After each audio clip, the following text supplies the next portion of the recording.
பெரியவங்க அங்கே சம்ஸ்கிருத காலேஜில் இருக்கா. திருச்சியில் ஒரு பக்தர், அவருக்கு இங்கே மெட்ராஸில் ஹைகோர்ட்டில் ஒரு கேஸ் நடந்துட்டுருக்கு. அந்த கேஸுக்காக மாதத்தில் ஒரு தினம் இங்கே வரணும். ஒரு சனி ஞாயிறில் இப்படி ஏதோ ஒரு நாள் கிழமை வச்சுன்னு வரா. வக்கீல் வர சொல்லுவார், அதனால் வந்துட்டுருக்கார். வரத்தையெல்லாம் என்ன பண்ணுவார், கார்த்தாலே எக்மோரில் ஸ்டேஷனில் வந்து இறங்குவார். இறங்கினோன்னு அங்கேயே அந்த ரிட்டையரிங் ரூமில் குளிச்சு கிழிச்சு எல்லாம் பண்ணிவிட்டு நேர சான்ஸ்கிரிட் காலேஜ் வந்து பெரியவாளை தரிசனம் பண்ணிவிட்டு அப்புறம் வக்கீல் வீட்டுக்கு போகிறது. வக்கீல் இங்கே மயிலாப்பூரில் நடுத்தரில் இருந்தார். ஸோ அதனால் ஆன் த வே தரிசனம் பண்ணிட்டு போகிறது. அவருக்கு என்ன சந்தோஷம் அப்படின்னர், இந்த கேஸு நடந்தாலும் நடந்தது, அதில் ஜெயிக்கிறது லாபமோ இல்லையோ பெரியவா தரிசனம் கிடைக்கிறது இல்லையா, திருச்சியிலேருந்து இனிமேல் வந்தால் பார்க்க போகிறோம். அப்படி ஒரு பக்தி அவருக்கு. இதை அவர் சந்தோஷமாக எடுத்துன்னு வந்துட்டுருக்கு. இப்படி பல தடவை நடந்துட்டுருக்கு. ஒரு தடவை என்ன எடுத்து ட்ரெயின் ரொம்ப லேட்டு வரது, டிலே ஆகிடுது. இனிமேல் இவர் பெரியவாளை போய் தரிசனம் பண்ணிவிட்டு வக்கீல் வீட்டுக்கு போகணும்னா அவர் காத்துட்டு பேர் கோர்ட்டுக்கு போகணும்னு. ஸோ அவரை மிஸ் பண்ண முடியாது, வக்கீல்கிட்ட சால்ஜாப் சொல்ல முடியாது. லேட் ஆகிடுது. அதனால் ஆட்டோவில் என்ன பண்ணார், எக்மோர்லேருந்து நேராக நடுத்தருக்கு மயிலாப்பூருக்கு வரத்தே இந்த சான்ஸ்கிரிட் காலேஜ் வழியால் வருது ஆட்டோ. அதை அந்த கதவை பார்த்தோன்னே அழுக வந்தது. இந்த கேஸுனால லாபமே ஒன் தரிசனம்னு தான் நினச்சிருந்தேன், இந்த தரம் அதுக்கும் மண்ணை விழுந்துடுத்து பாரு, அதுவும் பண்ண முடியாது போயிடுத்து இந்த ட்ரெயின் லேட் ஆனதுனால அப்படின்ட்டு அப்படியே கன்னத்தில் போட்டு நான் வந்து பார்க்கலன்னு குறைப்பட்டுக்கிறேன், என்னை பார்க்கலன்னு நீ வருத்தப்படாது அப்படின்னு கன்னத்தில் போட்டுன்னு அதுக்குள்ளே ஆட்டோ தாண்டி எடுத்தோம். இங்கே வரலான்னு வந்தால் அங்கே வரத்தையே கச்சேரி ரோடு வரத்தையே மறிக்கிறான். நின்று போலீஸ்லாம் வந்துட்டு ஆட்டோவை வழிக்கிடுத்துது. தேரடிக்கிட்ட வந்தார், ஒரு வழியாக நின்று எடுத்தோம். அதுக்கு மேலே போக முடியல. என்ன அப்படின்னா, நடுத்தருக்கு சங்கராச்சாரியார் வந்திருக்கார். அவர் ஊரை சுற்றின்னு இருக்கார் இல்லையா, அதில் மார்னிங் விசிட்டில் இப்போ வந்திருக்கார். அங்கே போயிட்டு இங்கே போயிட்டு எல்லாம் பண்ணி நடுத்தரில் வந்துட்டுருக்கார். தெரு முழுக்கில் எல்லோரும் பூர்ணகுமம் வச்சுட்டு ஒரே மக்களும் வந்துட்டுருக்கு. இதை கேள்விப்படாம தூக்கி அறிப்பட்டுது. எங்கேயோ உள்ளுக்குள்ளே இருக்காராக்கோ அப்படின்னு நினச்சிருந்தா இங்கே வந்து இருக்கிறார். எப்படி இருக்கும் எமோஷன், விழுந்து அடிச்சுன்னு ஓடினார். அப்பா இந்த தடவை மிஸ் பண்ண போகிறதில்ல நினச்சோம், இந்த தடவை மிஸ் ஆகாத நமக்கு தரிசனம் கிடச்சுட்டேன்னு. பெரியவாளை பார்க்கலாம் அப்படின்னு போனால் எங்கே நிற்கிற அப்படின்னு அந்த நடுத்தருளையும் வக்கீல் வீட்டு வாசலில் நின்றுருக்கா. அவாத்தில் பூர்ணமத்தை எடுத்துட்டு வக்கீலோட ஏதோ கதை அடிச்சுட்டு இருக்கா. ஏன்னர், இவன் வர வரைக்கும் அவரை நிறுத்தி வைக்கணுமே இல்லையா, அவர் பாட்டுக்கு கோட்டை மாட்டின்னு போயிட்டா என்ன பண்ணுறது. அதனால அவரை எங்கேஜ் பண்ணிட்டு உங்கள் தாத்தா அந்த கதை பாட்டி இந்த இதை தான் இருக்கவே இருக்கே இதோ பண்ணிட்டு எங்கேஜ் பண்ணிட்டு இருக்கா. இவர் வக்கீல் வீட்டு வாசலில் வக்கீலை இவரையும் சேர்த்து பார்த்தா இவருக்கு இந்த ஒவ்வொன்று அழுக வருது. விழுந்தார், நமஸ்காரம் பண்ணார். அப்படி ஒரு பார்வை பார்த்தா, சரி நான் போய்ட்டுறேன் அப்படின்னா கிளம்பிட்டா. அந்த பார்த்த பார்வை எப்படி இருந்ததுன்னு, அட அசடே, இப்படி வரத்தையெல்லாம் ஓடி ஓடி வந்து தரிசனம் பண்ணியிருக்க, இத்தனை தரம் நீ ஓடி வந்து தரிசனம் பண்ணிக்க, ஒன்றால் முடியலன்னு நான் வரமாட்டேன், அதை விட எனக்கு என்ன வேலை. அபங்கத்தில் பாடுறாரே, பாப்ப மாச்சா தீனநாத் வாட்ட பக்தாஞ்சி பாகத. அவன் எதுக்கு இடுப்பில் கையை வச்சுன்னு எட்டி பார்த்துட்டு இருக்கானான்னு, ஐயோ பக்தாலாம் வந்துட்டாளான்னு அவன் ஏங்கிண்டு பார்த்துட்டு இருக்கானோ.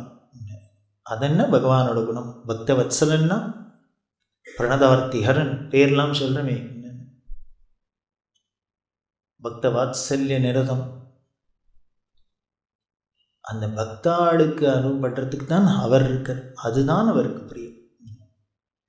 இன்னும் பாகவதத்தில் சொல்ற, மத் பக்தாக எத்திர காயந்தி தத்திர திஷ்டாமி நாரத, நான் அகம் சாமி வைகுண்டே நான் யோகி ஹிருதயே. நான் ஒன்றும் பெரிய வைகுண்டத்தில் இல்லை, யோகிகள் இருக்கு, அங்கெல்லாம் எங்கேயும் இல்லைப்பா, நான் எங்கே இருக்கேன் அப்படின்னு நாரதருக்கு இன்ஃபர்மேஷன் கொடுக்குறார். மத் பக்தாக எத்திர காயந்தி, என்னோட பக்தாள்னா எங்கே என்னை பாட சொல்கிறாளோ என்னை பாடுறாளோ அங்கே இருக்கேன் அப்படின்னு தானே சொல்லணும். ஆனால் அங்கே என்ன பண்ணேன்னு, தத்திர திஷ்டாமி, அந்த இடத்துல நிற்கிறேங்கிறார். ஏன்னர், அந்த பக்தாள்லாம் உட்கார்ந்து நிற்கிறதே நான் எப்படி அவள் எதிர்க்க உட்கார்றது, நானும் உட்காண்டேன்னா பல பேருக்கு தெரியாது போயிடும். அதனால் எல்லாரும் உட்காந்துக்கிட்டே நான் நின்னேன்னா தான் அத்தனை பேரும் பார்க்கலாம் அப்படின்னு சொன்ன பகவான் தானே இவர். அதனால் நாம் போய் அவரை பார்க்க முடியலன்னா என்ன பண்ண, நம்ம வீடு இதான் கும்பிட போன தெய்வம் குறுக்க வருதுன்னா எல்லா பழமொழியும் இவருக்கு தான் பொருந்தும் 100%. அப்படி அந்த பக்தாள்கிட்ட. அதை போல் ஒவ்வொரு சமயத்துலேயும் அவள் பண்ணுறதுல சிலதெல்லாம் விசித்திரமாக இருக்கும். உகாருங்கிற இடத்துல இருந்தால், மகாராஷ்டிராவில் உகாருங்கிற இடத்துல இருந்தால், அதில் தரிசனம் பண்ணுறதுக்கு வந்ததில் நடிகர் ஜெமினி கணேசந்தர் அவரோட மனைவி அந்த சம்சாரம் அந்த அம்மா ரொம்ப பெரியவாழ்கிட்ட பிரியம் வந்து தரிசனத்துக்கு வந்திருக்கா. தரிசனம் பண்ணேக்கிட்டே ஒரு வைதிகர், அவர் அந்த ஊரில் இருக்கிறவர், அவர் குழந்தைக்கு கல்யாணம் பெரியவா தானே ஹெல்ப் பண்ணும் அப்படின்னார். பெரியவா சொல்கிறா, நானே ஊரை விட்டு மடத்தை விட்டு இங்கே உட்காந்துருக்கேன், என்கிட்ட என்ன இருக்குது கொடுக்கறதுக்கு அப்படின்லாம் சொல்லிகிட்டு இருக்கிறது. இதை பார்த்து இந்த ஜெமினி ஒய்ஃபுக்கு ஏதானும் பண்ணணும்னு தோணித்து. உடனே என்ன பண்ணால் தான் போட்டு இந்த வளையலில் ஒரு ஜோடியை கட்டி பெரியவாள்கிட்ட வச்சா, இதை கொடுக்கட்டும் கல்யாணத்துக்கு, ஏதானும் கேட்குறா, இதை கொடுக்கட்டும் பெரியவா ஏற்றுக்கணும் அப்படின்னா. உடனே பார்த்துட்டு அப்படியா சரி அப்படின்னா அந்த வளையலை வாங்கிக்கோ அப்படின்னா அவர்கிட்ட கொடுங்குறா. உடனே அப்புறம் தோணித்து அதை இங்கேயே வை அப்படின்னா அவர்கிட்ட கையில் கொடுத்த வளையலை திருப்பி வைக்க சொல்லிட்டா. அப்படி பேசிகிட்டே இருக்கிறதே இன்னொருத்தர் வந்தார் தரிசனத்துக்கு. அவர் ரெகுலராக அவர் யாருன்னா பேங்க்கில் மேனேஜராக இருக்கார். அவர்கிட்ட பேசிட்டு, ஆமாம் நீ பேங்க்கில் தானே இருக்க, ஆமாம் நான் ஒன்று சொன்னால் பண்ணுறியா, பண்ணுறேன், இந்த வளையலை எடுத்துன்னு போ, உங்கள் பேங்க்கில் லாக்கரில் வச்சுக்கோ, இவர் வீட்டில் கல்யாணம், நான் சொல்கிறேன் கல்யாணத்துக்கு 4 நாள் முன்னால் அவர்கிட்ட கொடுக்குறியா, அது வரைக்கும் நீ பத்திரமா லாக்கரில் வச்சுக்கிறியா அப்படின்னு. அவர் எனக்கு என்ன ஒன்றும் சிரமம் இல்லை, நான் கொண்டு வச்சுக்கிறேன் அப்படின்னு. இப்போ இந்த வாங்கின்ற வைத்தியருக்கு ஒரு மாதிரி ஆகிடுது. என்னைய அது கையில் கொடுக்குறாப்புல கொடுத்துட்டு திருப்பி வாங்கி லாக்கரில் வச்சுக்கோங்கிறா. கல்யாண சமயத்தில் அவர் மேனேஜர் ஊரை விட்டு போகாத இருக்கணும். என்ன பண்ணுதுன்னு புரியல. சரிம்மா அவர்கிட்ட கொடுன்னா போயிட்டு வந்துட்டான். ஏன் இப்படி சொன்னான்? அப்புறம்தான் காரணம் புரியுது. இந்த கல்யாணத்துக்கு 10 நாளைக்கு முன்னாலே என்ன எடுத்து திருடன் அவர் வீட்டில் இருந்த சாமான்லாம் திருட்டு போயிடுத்து. கல்யாணம் பண்ணுறவர் வீட்டில் இருந்த சாமான்லாம் திருட்டு போயிடுத்து. ஒன்றும் பெருசாக சாமான் இல்லை, ஏதோ சோட்டா மோட்டா சாமான் தான் போயிடுத்து. அதுக்கப்புறம் தான் தெரியுது, இதை கொண்டு அவர் வீட்டில் வச்சுருந்தானே இதுவும் போயிருக்கும், ஏதோ தானம் வந்தது ஒன்றும் அதுவும் போயிருக்கப்படுதுன்னு. அதனால இவர் என்ன பண்ணார், லாக்கரில் கொண்டு வச்சுக்கோன்னு 4 நாள் முன்னால் கொடு, இப்போ கொடுங்கிறார். அவர் அழுதர். அன்றைக்கி ஏதோ நினச்சிருந்தேன் பெரியவா கையில் கொடுக்கறது கை கெட்டேருந்து வாய் கெட்டாத மாதிரி போயிடுத்தேன்னு. ஆனால் என்னமோ ஆக போகிறதுங்கிறதுக்காக பெரியவா கேட்டதை கொடுக்கறது மட்டும் கொடுக்கல, அதை எப்படி ப்ரொடெக்ட் பண்ணுறாங்கிறதும் தெரியுது. ஏதோ கொடுத்தோம் போயிடுத்து அப்படின்னு இல்லை, அதுதான் அங்கே பெரியவாள்கிட்ட. அப்படி இருக்கிற பெரியவா நமக்கு தெரியாது நம்ம ஜென்மாந்தரத்தில் என்ன இருக்குது, நம்ம பிராரப்தம் என்ன, நம்ம படுற சிரமங்களுக்கு என்ன காரியம் ஒன்றும் தெரியாது. ஆனால் அதை பார்த்து அனுகிரகம் பண்ணோம்னா பெரியவா மாதிரி ஒரு ஞானிகிட்ட தான் நடக்கும். வளவனூர்னு இருக்குது விழுப்புரத்துக்கு பக்கத்தில். அதில் கிருஷ்ணசுவாமின்னு ஒருத்தர் எஸ்விகே வர, அவர்லாம் அடிக்கடி மடத்துக்கு வரவர், தரிசனம் பண்ணிட்டு இருக்கிறவர், எல்லாம் பண்ணிட்டு இருக்கிறவர்.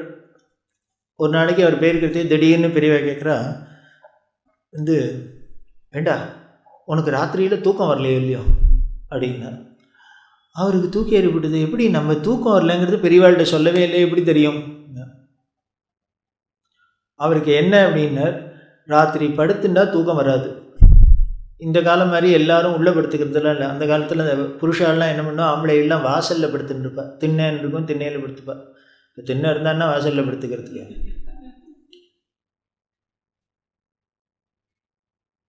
லேடிஸ் தான் உள்ளே படுத்துப்பா, புருஷாலாம் வெளியில் படுத்துக்கிறது. இப்போ மாதிரி ஏசி ஃபேன் எல்லாம் கிடையாது, அதனால் காற்றுக்கு படுத்துன்னு அவர் இப்படி திண்ணையில் படுத்துன்னு இருப்பார்.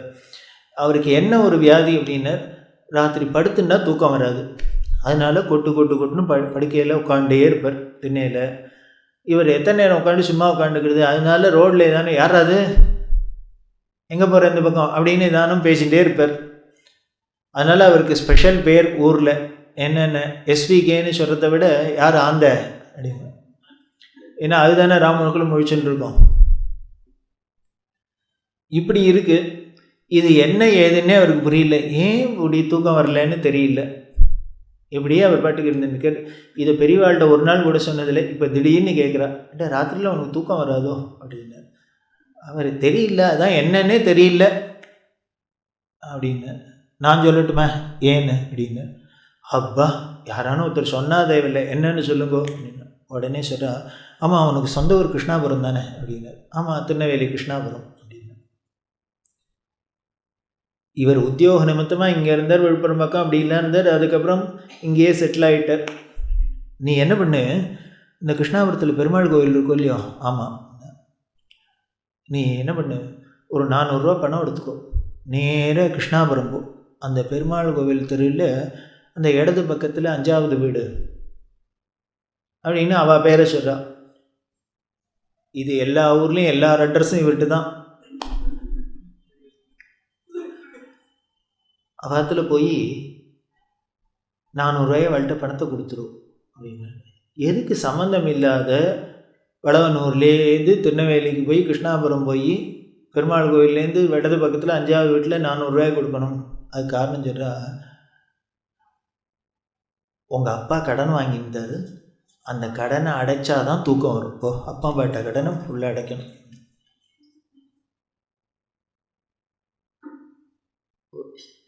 கடன் வாங்கினா தூக்கம் வராதான்னு. இப்போ கடன் வாங்கினா தான் தூக்கம் வருது. கொத்தமல்லியாக இருந்தால் கூட கருவேப்பிலையாக இருந்தாலும் கிரெடிட் கார்டு தேய்ச்சாதான் நிம்மதி. ஆனால் அந்த கடன் வாங்கிறது எப்பேற்பட்ட ஒரு விஷயம், எப்பேற்பட்டது பயம்னு மகான்கள்லாம் பயப்படுறான். கடன் விடப்படாது, கடன் விடப்படாது. இந்த கடன்லாம் என்ன பண்ணியிருக்கோம் அப்படின்னு எத்தனையோ பேற்றுனா கடன் விட்டுட்டு வந்திருக்கோம். நம் மூதாதையர்கள்ட்ட பண்ணியிருக்கோம், கடன் பட்டிருக்கோம், ரிஷிகள்கிட்ட பட்டிருக்கோம், எல்லாத்தையும் பட்டிருக்கோம், தேவர்கள்ட்ட பட்டிருக்கோம். எல்லா கடனையும் அடைச்சிட்டு பைசல் பண்ணிட்டோம். அப்போ தான் அக்கௌண்ட்டு நெல் பேலன்ஸாக இருந்தால் தான் மோட்சம். இல்லைன்னா ஏதான கிரெடிட் இருந்தாலும் சரி, டெபிட் இருந்தாலும் சரி, தொங்கின்னு நிற்கும். அக்கௌண்ட்டை க்ளோஸ் பண்ண முடியாது. இந்த கடன் என்ன அடைக்கணும். அது என்ன அப்படின்னார், இப்போ அப்பாப்பட்ட கடனை அடைக்கணுமா? இந்த அப்பாப்பட்ட கடன் அடைக்காததுனால இவருக்கு தூக்கம் வரலையா? இதை எங்கேயானு எந்த ரிப்போர்ட்லையானும் டெஸ்ட் பண்ணி கண்டுபிடிக்க முடியுமா? இப்படி ஒரு ஞானி இருந்தால் தான் கண்டுபிடிக்க முடியும். அதுக்கிட்டையும் போகணும் நம்ம. அவர் புரியல, எதுக்கு எங்கள் அப்பா கடன், எங்கள் அப்பா ஒன்றும் சொல்லலையேன்னு. உங்கள் அப்பா சொல்லலை, அதனால தான் நான் சொல்கிறேன். அப்புறம் சொல்கிறா, அப்பா பட்ட கடனுக்கு இவருக்கு தூக்கம் வராத இருப்பானே அப்படின்னு. அதுக்கு பெரியவா சொல்கிறா, ஏன் அப்பா சேர்த்து வச்ச சொத்தை புள்ள தானே வாங்கிக்கிறான், அதை மாதிரி அவர் பட்ட கடனை அடைக்கிறதுக்கு இவனுக்கு தான் பாத்தியம் அப்படின்னு. ப்ராப்பர்ட்டி வாங்கி வச்சுக்கிறாளா, லீகல் ஹேர் சர்டிஃபிகேட்டை கொடுத்து எல்லாத்தையும் வாங்கிக்கிறியா? அதே மாதிரி சித்திரகுப்தா என்ன பண்ணுவார், அதே லீகல் ஹேர் சர்டிஃபிகேட் அவர்கிட்ட இருக்குது, போடு. இதெல்லாம் அவர் வாங்கிட்டு போயிட்டாரா, அவர் கொடுக்க வேண்டியதை கொடு, அவர் தண்டனையை அவங்ககிட்ட கொடு, தள்ள கொடு. அதனால நேரம் போய் கடனை அடை, தூக்கம் வரும் அப்படின்னு. இவருக்கு நிஜமாகவே உருகி போயிட்டார். சே, முதல்ல நமக்கு தூக்கம் வரலன்னு பெரியவாள்கிட்ட சொல்லவும் இல்லை. எத்தனையோ தரம் வந்திருக்கோம், பெரியவாளோட பேசிட்டு இருக்கோம், இதை போய் ஒரு விஷயமா சொல்லணுமான்னு பேசாத இருந்திருக்கார். ஆனால் பெரியவா எப்படியோ தெரிஞ்சுட்டு கேட்குறதோடு இல்லை, அது எதனால் வரலன்னு டயக்னோஸ் பண்ணியாச்சு. அதுக்கு ப்ரிஸ்கிரிப்ஷனும் கொடுத்தாச்சு, மருந்தும் கொடுத்தாச்சு. போய் 400 ரூபாய் கொடு, தூக்கம் வரும். சரி, அது தெரியணுமே. நேராக எடுத்துன்னு போனார். அந்த வீட்டுக்கு போனால் அவள் 3-4 பசங்க இருக்கா. இவர் சொன்னார், மாதிரி எங்கள் அப்பா கடன் வாங்கினால. யார் வேடிக்கை என்னன்னா, அந்த கடன் கொடுத்த அவர் அந்த அப்பாவும் போயிட்டார், கடன் வாங்கின அப்பாவும் போயிட்டார். இப்போது கடன் கொடுத்தவரோட புள்ள கடன் வாங்கினவரோட புள்ள கொண்டு கொடுக்குறார். உடனே அவ சொன்னா, அப்படியா தெரியலையே, எங்கள் அப்பா அப்படி சொன்னதான். எங்கள் அப்பா டைரி இருக்குது, யார்கிட்ட கடன் கொடுத்தோம், என்ன கொடுத்தோம், அது திரும்பி வந்து எல்லாம் ரெகுலராக மெயின்டைன் பண்ணுவார். நாங்கள் அந்த டைரியில் பார்க்குறோம், உங்கள் அப்பா பேரில் 400 ரூபா கடன் கொடுத்தான்னு இருந்ததுன்னா வாங்கிப்பேன், இல்லைன்னா வாங்கிக்க மாட்டேன்னு. இப்படிலாம் கூட மனுஷா உலகத்தில் இருக்கா. வேடிக்கை என்ன, நாமளாக இருந்தால் 400 ரூபாயே இல்லையே 4 லட்சம்னா வேண்டாப்புல இருக்கேன் அப்படின்னா அவள் எவ்வளோ உத்தமனாக இருக்கணும் பாருங்க. பார்ப்பேன், செக் பண்ணுவேன், இருந்துன்னா வாங்கிக்கிறேன், இல்லைன்னா நான் வாங்கிக்க மாட்டேன் அப்படின்னு பார்த்தா செக் பண்ணி பார்த்தா பேர் இல்லை, இவருக்கு 400 ரூபா கடன் கொடுத்ததா இல்லை, வாங்கிக்க மாட்டேன்னு தகராறு. இவர் இங்கேருந்து கிருஷ்ணாபுரம் போயிட்டு என்ன பண்ணேன்னு தெரியல, ஆனை மட்டும் சொன்னார் இல்லை, கடைசியாக சொன்னார் என்ன, அப்பா எனக்கும் தெரியாதுப்பா, பெரியவா சொன்னாப்பா அதனால் எடுத்துன்னு வந்திருக்கேன்ப்பா அப்படின்னு. இது பெரியவா சொன்னான்னு கேட்டோன்னே அதையே முதல்லையே சொல்லலைன்னு. அவள் கேட்டான், முதல்லையே ஏன் சொல்லலை அப்படின்னு. இல்லைப்பா, உங்கள் அப்பாட்ட எங்கள் அப்பா கடன் வாங்கினது எங்கள் அப்பாவும் என்கிட்ட சொல்லலை, உங்கள் அப்பாவும் எழுதி வைக்கலைங்கிற, எப்படி தெரிஞ்சுன்னு வந்தேன்னு. பெரியவா அது மாதிரி சொன்னான்னு விஷயத்தை சொன்னார். இது பெரியவா சொன்னான்னொன்னே அவளால் என்ன பண்ணுன்னு தெரியல, அவளுக்கும் பெரியவாள்கிட்ட ரொம்ப பக்தி. உடனே சொன்னார், டைரியில் இல்லை, ஆனால் பெரியவா சொல்கிறாங்கிற, பெரியவா ஒரு நாளும் பொய் சொல்ல மாட்டா, தப்பாகாது, பெரியவா சொன்னாங்கிற வார்த்தைக்காக நாங்கள் வாங்கிக்கிறோம் அப்படின்னு. 400 ரூபாய் வேண்டாம், போயிட்டு வாங்குவோன்னர். நேராக ஊருக்கு வந்து இந்த திருநெல்வேலி போயிட்டு வந்து கடன் அடைச்சிட்டு வந்த அசதியில் தூங்க ஆரம்பித்தவர் தான். அப்புறம் சௌக்கியமாக தூங்கினார். 4 நாள் கழித்து போனார் பெரியவாள்கிட்ட. என்ன அப்பாப்பட்ட கடன் அடைச்சுட்டியா சத்புத்திரனா அப்படின்னு. அடைச்சிட்டேன் அப்படின்னு. அந்த சிரமமாக்கும், அப்போ தூக்க ஆரம்பிச்சுதானுக்கும், இங்கே மடத்து கூட வராத தூங்குற. இப்படி யார் அனுகிரகம் பண்ணுவா? எந்த தெய்வம் பெரியவாடை விட்டால் இப்படிலாம் அனுகிரகம் பண்ண முடியும்? நாம் கேட்டதெல்லாம் வீடு வேணுமா, கார் வேணுமா, ப்ரமோஷன் வேணுமா, என்ன வேணுமா, யார் வேணால் கொடுக்கலாம். ஆனால் இப்படிலாம் நம்ம ஒவ்வொரு நம்ம பிராரப்தம் என்ன, முன்ன என்ன, பின்ன என்ன, நம்ம வம்சத்தில் என்ன, இப்படிலாம் பார்த்து பார்த்து ஏதாவது நமக்கு அதுக்கு பரிகாரம் அனுகிரகம் பண்ணணும்னா அதுக்கு ஒரே தெய்வம் பெரியவா தான். அதுதான் அந்த பெரியவாளோட விசேஷம். அப்படி இருக்கிற பெரியவா ஏதோ இவாளுக்கு தான் அனுகிரகம், எனக்கு தான் அனுகிரகம்னா உனக்கு தான் அனுகிரகம். எல்லா ஜீவராசிகள்கிட்டும் இதே அன்பு தான். அன்பு அப்படின்னா மனுஷாள்கிட்ட மட்டும்தான் இருக்குமா, பக்தாள்கிட்ட மட்டும்தான் இருக்குமா? இல்லை, நேற்றுக்கே சொன்னேன், தன்னை திட்டினவாளை கூட கிட்டக்க கூப்பிட்டு க்ஷேமமாக இருக்கும்னு அனுகிரகம் பண்ணார் அப்படின்னு. ஏன்னு, அவருக்கு திட்டினவாளும் ஒன்று தான், ஸ்தோத்திரம் பண்ணுறவாளும் ஒன்று தான், யாராயிருந்தாலும் ஒன்று. சாதுவோ சமதர்ஷினா, அது சாதுக்களோட லட்சணம் என்னென்ன, எல்லாத்தையும் சமமாக பார்க்கறது தான் அவளுக்கு. அவளுக்கு டிஃப்ரென்ஷியேட்டே பண்ண தெரியாது. இது உயர்ந்தது, அது தாழ்ந்தது, இது நல்லது, இது கெட்டது அப்படிங்கிற எந்த வித்தியாசமும் தெரியாது. இவா ரோட்டில் போயின்னு இருக்கா, ஒரு கிராமத்தில் கூட இருக்கவாள் எல்லோரும் வந்துட்டே இருக்கா. வந்து நிற்கிறது அந்த ரோட்டில் அந்த பக்கத்தில் ஒரு குதிரை குட்டி. அந்த குதிரை குட்டி ஏதோ மேய வந்திருக்கு. ஒரு 4 நாய் அதை சுற்றிண்டு ஒரே குலைச்சிண்டு ஏரோ பண்ணின்னு இருக்கு. அது குட்டியாக இருக்கிறதுனால பயப்படுறது குதிரை குட்டி. இந்த பக்கம் போகலான்னா ஒரு நாய் குலைக்கிறது, அந்த பக்கம் போகலான்னா ஒரு நாய் குலைக்கிறது, ஓட முடியல. இதை பின்னால் வந்தவர் ஒருத்தர் பெரியவாளோட கூட போகிறவர் பார்த்துருந்தார். அவருக்கு ஒரே பாவமாக இருந்தது. உடனே என்ன பண்ணார், ஒரு கல்லை எடுத்தார், நாயை அடித்தார். நாயை அடித்தா அதில் ஒரு நாய் அடிபட்டுருத்து, குலைச்சிது. இந்த நாய் குலைக்கிறத பார்த்தோன்னே திரும்பிட்டு யாரானு கல்லால் அடிச்சேடா என்ன நாயை அப்படின்னார். அவர் சும்மா இருக்கக்கூடாது, நான் தான் அடித்தேன்.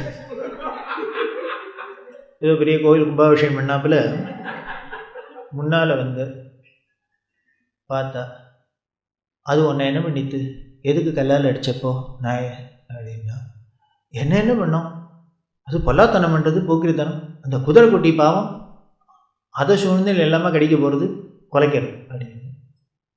சரி, அதுக்கு நீ ஏன் கல்லால் அடிச்ச அப்படின்னு. இல்லை பாவம், வாயில்லாத ஜீவன் அந்த குதிரையை போட்டு இதெல்லாம் படுத்துறது அப்படின்னு. ஓ, அப்போ குதிரை வாயில்லாத ஜீவனா, நாயெல்லாம் வாயு உள்ள ஜீவனாக்கும். இப்படி கேட்டால் அவருக்கு என்ன சொல்லுவார், என்ன சொல்கிறதுன்னு புரியல. உடனே பிரிவசரா, இப்போ பாரு, ஒருத்தருக்கு ஒத்தாசை பண்ணுறேன்னு இன்னொருத்தருக்கு இடைஞ்சல் பண்ணுறோம். இதுதான் மனுஷாலோட குணம். நாம் ஏதோ நினச்சிட்டு இருக்கோம், நல்லது பண்ணுறோமாக்கும் நினச்சிட்டு யாரோ ஒருத்தருக்கு ஒரு நல்லது பண்ண போக அது அடுத்த வேலைக்கு இடைஞ்சலாக இருக்கணும். அப்போ என்ன, நல்லதே பண்ணாத இருக்கலாமா? அப்போ என்ன பண்ணணும், நீ குதிரை பாவம்னு நினச்சிட்டு நாய்கிட்டேருந்து குதிரையை காப்பாற்றணுங்கிறதுக்காக இப்போ நாயை அடித்தது தான் மிச்சம். அதுக்கு என்ன பண்ணியிருக்கணும் அப்படின்னு, இப்போ குதிரைக்கும் ஒன்றும் ஆகப்படாது, நாய்க்கும் ஒன்றும் ஆகப்படாது, ரெண்டுத்தையும் ஒன்றுட்டேருந்து ஒன்று காப்பாற்றணும். அது எப்படி பண்ணுறது? உடனே பெரியவாசரா, இப்போ வர வழியில் டீ கடை பார்த்தியோ இல்லையோ அப்படின்னார். வேடிக்கை என்னென்ன, பெரியவாளோட பொறுத்த இவாள்லாம் பார்க்கல, இவர் பார்த்துருக்கார். இவாள்லாம் அரை சங்கர ஜெயசங்கரன் பெரியவாளோட எல்லாம் மெய் மறந்து போயின்னு இருக்கு. அங்கே டீ கடை இருக்கா, இந்த சாராய கடை இருக்கான்னு யார் பார்க்குறது? இவர் எல்லாத்தையும் விடாத பார்த்துட்டு போகிறார். இந்த டீ கடை பார்த்தியோ இல்லைன்னா, இருக்கும் அப்படின்னு. என்ன பண்ணு, இந்த டீ கடைக்கு போ அப்படின்னா, அங்கே இந்த பொறாகிற பிஸ்கெட்லாம் இருக்கிறத வாங்கிட்டு வா அப்படின்னு வாங்கிட்டு வந்து அதை பிரித்து இந்த பக்கமாக போடுன்னா, ரோடுக்கு இந்த பக்கமாக போடுன்னா, போட்டோடனே அப்படின்னா பிரிவா அந்த 4 நாயும் ஓடி வந்துடுத்து பிஸ்கெட்டை திங்க. இந்த 4 நாய் இந்தன வந்ததோ இல்லையோ, தப்பு செய்ய முடிஞ்சுன்னு குதிரை குட்டி ஓடியே போயிடுத்து. என்ன சொல்கிறா, இப்படி பண்ணியிருந்தீங்கன்னா இப்போ நாயும் காப்பாற்றிருக்கலாம், குதிரையும் காப்பாற்றிருக்கலாம் இல்லையோ. அவர் என்ன பண்ணுறதில்ல, ஓன்னு அழுதுட்டு இதுதான் எங்களுக்கும் பெரியவாளுக்கும் உள்ள வித்தியாசம் அப்படின்னு. அப்புறம் பெரியவா தான், நாங்கள் தான். எங்களுக்கு அடுத்த வாழ்க்கை நல்லது பண்ணணும்னு ஆசை இருக்குது, ஏதோ எங்களால் தெரிஞ்சதை பண்ணுறோம். ஆனால் அதனால் அடுத்த வாழ்க்கை இடைஞ்சல் இல்லாத பண்ணணுங்கிறதுக்கு என்ன பண்ணணும்னு, அதுக்கு தான் ஒரு குரு வேண்டும், அதுக்கு தான் ஒரு ஞானி வேண்டும்.